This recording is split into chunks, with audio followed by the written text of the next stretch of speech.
안녕하십니까. 이어서 경남 소식입니다. 경상남도가 상습 수해 지역도 아닌데 이 수해 예방 사업을 한다며 거액을 들여 땅을 사들인 의혹 보도해드렸는데요. 그런데 취재 결과 경상남도가 사들인 땅의 소유주가 당시 거창 지역구의 경남도 의원 부인인 사실이 추가로 확인됐습니다. 이대환 기자입니다. 경상남도가 거창에 있는 한 하천 땅 2만 5천 제곱미터를 사들인 건 지난 2009년. 메인 목적은 수해 예방 사업이었습니다. 등기부 등본을 확인한 결과 경상남도에 해당 땅을 판 사람은 박모 씨. 당시 경남도의원 김모 씨의 부인입니다. 김 전 도의원은 당시 수해 관련 사업의 예산을 심의하는 도의회 건설소방위원회 소속. 해당 땅은 정식 연결 도로가 없는 사실상 맹지로 2만 5천 제곱미터에 대한 당시 공시지가가 1억 원이 채 안 됐습니다.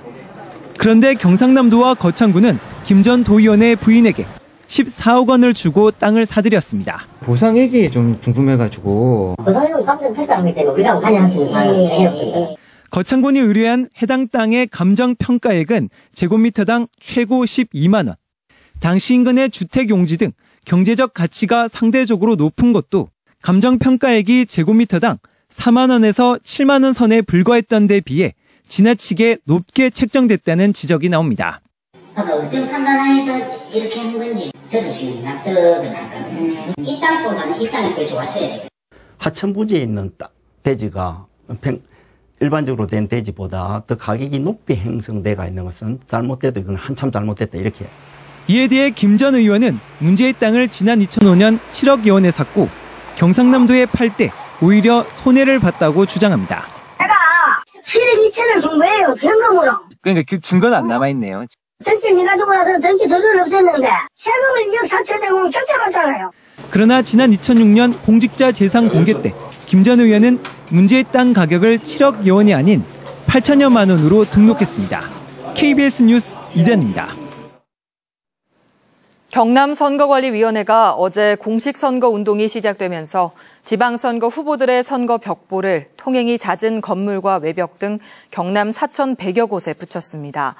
선거 벽보에는 후보자의 사진과 기호 등 기본 정보와 정견 등이 포함되어 있습니다. 선관위는 정당한 사유 없이 선거 벽보를 찍거나 낙서하고 철거하면 2년 이하의 징역 또는 400만 원 이하의 벌금을 물립니다. KBS 창원뉴스는 6.13 지방선거 공식 선거 운동을 맞아 각 선거구의 열전 현장과 후보자의 대표 정책을 소개합니다. 첫 순서로 전국적인 관심사를 사고 있는 최고의 격전지 경남도지사 선거를 조미령 기자가 보도합니다. 김경수 더불어민주당 후보는 위기에 빠진 경남 경제를 살리기 위해 경제혁신특별회계 1조 원 조성과 도지사 직속 경제혁신 추진단을 만들어 일자리를 창출하겠다고 공약했습니다. 뿌리를 살리지 않으면 경남이 살아나기 어렵습니다. 제조업을 혁신해서 반드시 경남이 다시 한번 수도권과 쌍벽을 이루던 대한민국 경제의 심장으로 다시 만들겠습니다. 김태호 자유한국당 후보는 로봇과 자율주행차, 드론, 스마트팜 등 미래형 고부가 가치 첨단 산업을 육성하고 남해안 2.0 시대 프로젝트 추진으로 국제적 해양관광도시 조성을 공약했습니다. 이 4차 산업 기술과 관련해서 중국과 또 일본 이웃나라 경쟁할 수 있는 컨텐츠나 혁신적 역량을 키우는 게 가장 중요하다는 생각을 갖고 있습니다. 김육은 바른미래당 후보는 군사, 우주, 항공 중심의 산업 구조로 경남 경제 부흥기를 만들고 남해안 해양관광벨트의 디즈니랜드, 지리산 관광벨트의 케이블카 설치를 공약했습니다. 경남 조선산업을 새로운 군수 조선산업으로 구조 개선하는 것이 첫 번째 공약이고 이제 그게 잘 되면 일자리 한 10만 개 정도가 창출될 것이라고 생각하고 있습니다. 이른바 드루킹 사건을 비롯해 문재인 대통령과 홍준표 한국당 대표의 대리전이라 불리며 전국적 관심을 받고 있는 경남 도지사 선거. 뜨거운 표심 경쟁이 본격적으로 시작됐습니다. KBS 뉴스 조미령입니다. 경남 교육감 선거에 출마한 후보 4명도 공식 선거 운동을 시작했습니다. 교육감 후보들의 대폭 공약과 출사표를 계속해서 박상현 기자가 전해드립니다. 교육부 중등직업교육 교장단 협의회 회장을 지낸 이효환 후보는 진주의 경남교육청 서부청사를 시군마다 희망사다리센터 고등학교 설립을 공약했습니다. 우리 학생들의 역량, 실력은 전국에서 최하위급입니다. 이를 답하기 위해서 40년 경력의 경남교육 현장 전문가인 이효환이 확실히 타파하겠습니다. 진주교육대 총장을 지낸 김선유 후보는 국공립 수준의 유치원 무상 교육과 질 높은 급식을 위한 경남 학교급식연구원 설치를 내걸었습니다. 이념 대결의 장이 되어서 도민들께 많은 걱정을 안겨드린 이 경남 교육을 반듯하게 세워 한국 교육의 중심지로 만들고자 출마했습니다. 현역 교육감인 박종훈 후보는 미래 사회를 대비한 미래 교육 체제 구축과 교육 격차를 해소하는 따뜻한 돌봄, 정의로운 교육 실현을 약속했습니다. 새로운 4년을 미래 교육을 위해서 수업 혁신에 더 얹어서 미래 교육을 위해서 4년 매진할까 합니다. 많은 지지를 부탁드리겠습니다.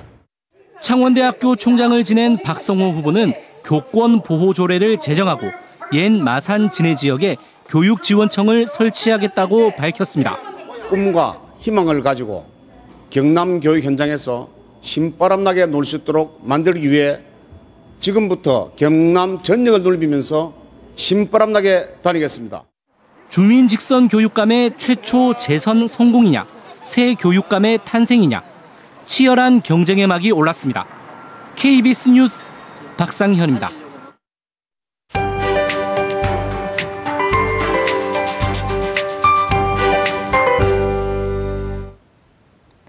이제 달력도 계절도 모두 본격적인 여름에 들어섰는데요. 6월의 첫날부터 더위 기세가 만만치 않겠습니다.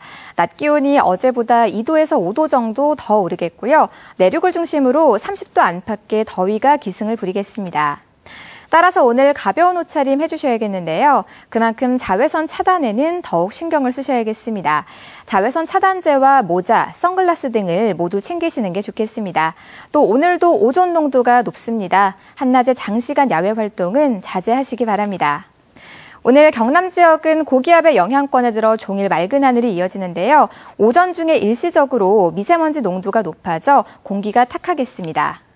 밤사이 복사 냉각이 활발히 이뤄진 탓에 아침 기온은 꽤 많이 낮아져 있습니다. 동부 지역은 내륙을 중심으로 15도 안팎까지 내려가 있습니다.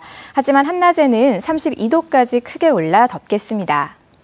경남 서부 지역도 현재 기온은 15도 안팎으로 출발하는데요. 한낮에는 진주와 산청 30도, 합천이 32도까지 오르면서 일교차가 무척 크게 벌어지겠습니다. 오늘 해상 날씨도 대체로 좋은 편이지만 동해 남부 해상에는 안개로 인해서 시정이 돋지 못하겠습니다. 주말인 내일은 오늘보다 기온이 더 올라 더위가 절정에 달하겠고요. 다음 주 월요일쯤 더위가 한풀 꺾이겠습니다. 기상정보였습니다. 밀양 송전탑 반대 대책위가 정부조사단 무산에 대해 진상 공개와 산업부 장관의 사과를 요구했습니다. 반대 대책위는 마을 공동체 파괴와 재산, 건강 피해에 대한 진상조사를 위해 올 들어 정부조사단 구성 등을 산업부와 협의해왔지만 무산됐다며 진상 공개를 촉구했습니다. 경상남도 교육청이 성희롱과 추행 의혹이 불거진 경남의 모 여고 남성 교사 2명에 대해 추가로 경찰 수사를 의뢰하기로 했습니다. 도교육청은 해당 여고의 전교생을 대상으로 전수조사를 한 결과 학생 수십여 명이 교사 2명으로부터 성희롱 등 직간접적인 피해를 겪었다고 진술해 경찰에 수사를 의뢰했다고 밝혔습니다. 도교육청은 앞서 경남의 다른 여고 교사 3명도 성희롱 혐의로 경찰에 신고했습니다. 어제 바다의 날을 맞아 경상남도와 어업인, 환경연합 등 300여 명이 통영시 도산면 해안에서 어린 볼락 5만 마리를 방류하고 바다 쓰레기도 수거했습니다. 경상남도는 또 오는 5일까지를 해양 정화 주간으로 정하고 기업, 군부대 등 5천여 명과 함께 남해안 바다 쓰레기 수거 작업을 하기로 했습니다. 지금까지 경남 소식이었습니다.